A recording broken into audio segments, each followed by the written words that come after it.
Hello guys, Aryavart reacts में मैं गौरव आपका स्वागत करता हूं और चलते हैं आज फिर एक ट्रेलर को देखते हैं कि ये नया ट्रेलर है।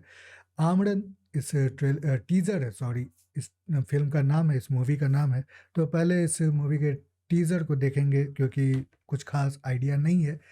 बस इसमें लिखा हुआ है कि कमल हसन इससे जुड़े हुए हैं। शिव कार्तिकेयन भी है इसमें। तो वैसा कुछ आइडिया नहीं चल पा रहा है कि कौन कौन इसमें और भी एक्टर्स या किस तरह की फिल्म नज़र आ रही है। लेकिन एक्शन पोस्टर से तो यही दिख रहा है, एक्शन मूवी होगी। तो चलिए पहले ट्रेलर को देखते हैं, फिर इसके बारे में बातें करेंगे। Yeni bu Ceydo. Nişak misal. Uçu ya biske hal karbı. हम क्या चाहते हैं? हम क्या चाहते हैं?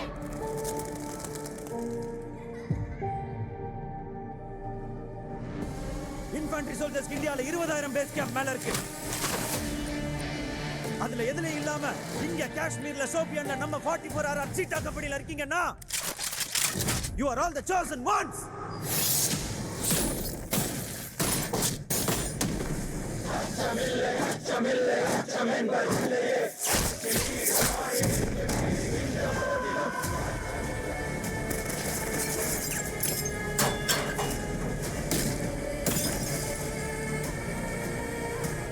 இந்த ஆபரேஷனுக்கு எவனும் உன் முகத்தை மூடாத. இதான் என் முகம், இந்தியன் ஆர்மியோட முகம். அங்க இருக்கவனுக்கு காட்டு.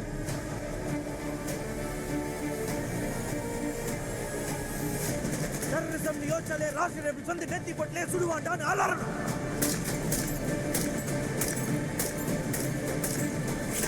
Who are we? What the who are we?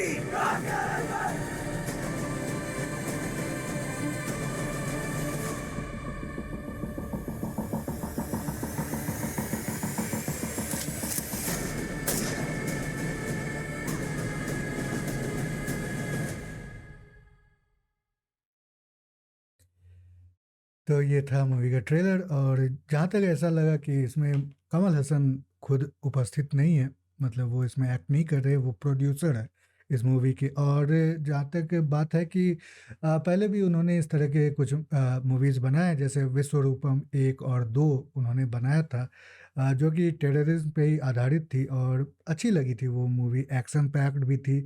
और इसमें भी ये थोड़ा ज़्यादा रियलिस्टिक है क्योंकि जम्मू कश्मीर से रिलेटेड वहाँ पे जो एंटी टेरर ऑपरेशंस चल रहे हैं, उसमें एक भारतीय सेना का एक जो डिवीज़न नहीं, क्या उसको कहेंगे, रेजिमेंट कह सकते हैं या इन्फेंट्री, जिसका नाम है राष्ट्रीय राइफल, जो एक्सपर्ट मानी जाती है इन सभी ऑपरेशंस में, डायरेक्टली इन्वॉल्व करती है टेररिस्ट को, आतंकवादियों को।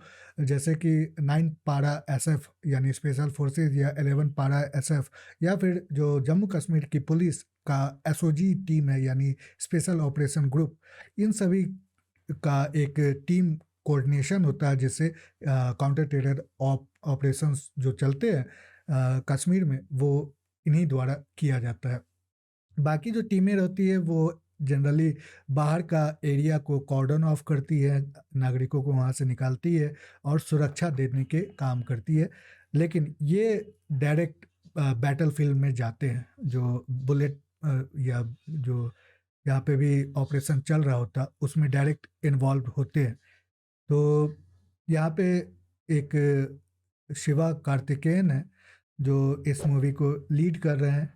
और पहले मैंने इनका नाम नहीं सुना है, ये पहली बार मैं सुन रहा हूँ। शायद ये साउथ में काम करते होंगे बहुत सारी मूवीज़ में, क्योंकि डायरेक्टली अब तो इतनी मूवीज़ तो देखा नहीं हूँ कि सबका नाम याद रखूँ या सभी के बारे में याद रखूँ। लेकिन अच्छा ये मूवी देखने को मिला है, इंटेंसिटी इसकी थी, टीज़र में ही देखने को मिला है। और एक इस तरह के मूवीज़ कई बार बने हैं।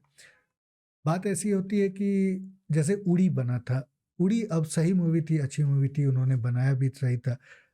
उसमें एग्जैजरेशन थोड़ा ज़्यादा देखने को मिल गए थे, क्योंकि ड्रोन शॉट और जो सीजीआई इफ़ेक्ट है, जैसे कि कंप्यूटर ग्राफिक इफ़ेक्ट्स, वो ओवरलोडिंग कर जाते हैं, कभी-कभी ओवरशैडो कर जाते हैं जो कंटेंट मटेरियल होता है उसके अलावा भी। तो इसीलिए वो थोड़ा और फैंसी लगने लगता है, जितना जो रियलिस्टिक एक अप्रोच लेना चाहिए। हाँ, एक होता है फ़िल्मों में कुछ और बढ़ा-चढ़ा के दिखाने की आदत होती है और वो सही भी होती है, क्योंकि सिंपल चीज़ें उतनी एंटरटेनिंग नहीं लगेगी बड़े पर्दे पे, तो वो सही है। लेकिन अगर आप फेक ग्राफ़िक्स पुश करते हैं, तो थोड़ा ज़्यादा ही फेक लगने लगता है। तो जैसे इसमें एक्शंस देखे हैं, उससे तो लग रहा है कि उन्होंने रियल स्टंट्स के यूज़ किए गए हैं, रियल जो भी स्टूडियो या फिर जो भी वहाँ पे प्रॉप्स होते हैं, उनका यूज़ किया गया है। अच्छी बात है, देखने वाली बात है। और ये मूवी, इस तरह की मूवीज़ बनना ज़रूरी है, क्योंकि अक्सर पहले देखने को मिलता था, ख़ासकर बॉलीवुड की मूवीज़ में, वहाँ पे आतंकवादियों का ही पर्सपेक्टिव ज़्यादा दिखाने लगते थे और ऐसा प्रतीत होने लगता था कि जो भारतीय सेना है या फिर जो भी वहाँ पे एंटी टेरर ऑपरेशंस में इन्वॉल्व्ड है, उनको ही एक तरह से विलन की तरह प्रेज़ेंट करने की बात की जाने लगी थी। ऐसा दिखाया जाता था, ऐसा माना जाता था कि सेना के कारण या जो और हैं, उनके कारण ही ये लोग आतंकवादी बन रहे हैं। लेकिन वो कारण बिल्कुल ही गलत है, वो झूठा है और उसमें तो अलग बात हो सकती है। लेकिन यहाँ पे जहाँ तक इस टीज़र से पता चलता है, तो ये आरआर राष्ट्रीय राइफ़ल का जो पर्सपेक्टिव है, जो जनरली नहीं दिखाया जाता है स्पेसिफ़िकली, लेकिन यहाँ पे वो मैं कहूँगा कि बहुत ही अच्छी बात कमल हसन द्वारा ये की गई है। तो देखते हैं जब मूवी आती है, तो होपफुली उड़ी की तरह ही इसको भी लोग पसंद करें, इसको अपना प्यार दें और अच्छी भी लगे लोगों को। ये था आमरन मूवी का ट्रेलर और टीज़र है। मैं बार-बार भूल जाता हूँ, थोड़ा लंबा टीज़र था लेकिन टीज़र है। तो इसके बाद जब ट्रेलर आएगा, तो फिर से हम इस पे रिएक्ट देंगे, बातें करेंगे उसपे और उसमें कुछ देखने को मिलेगा। अभी के लिए फिर से आपसे अनुरोध है कि लाइक, सब्सक्राइब करते हुए जाइएगा, लाइक और शेयर भी करते जाइएगा, चैनल्स बढ़ाते चले जाइएगा। तो फिर अगली बार मिलते हैं आपके साथ। अभी के लिए बाय-बाय।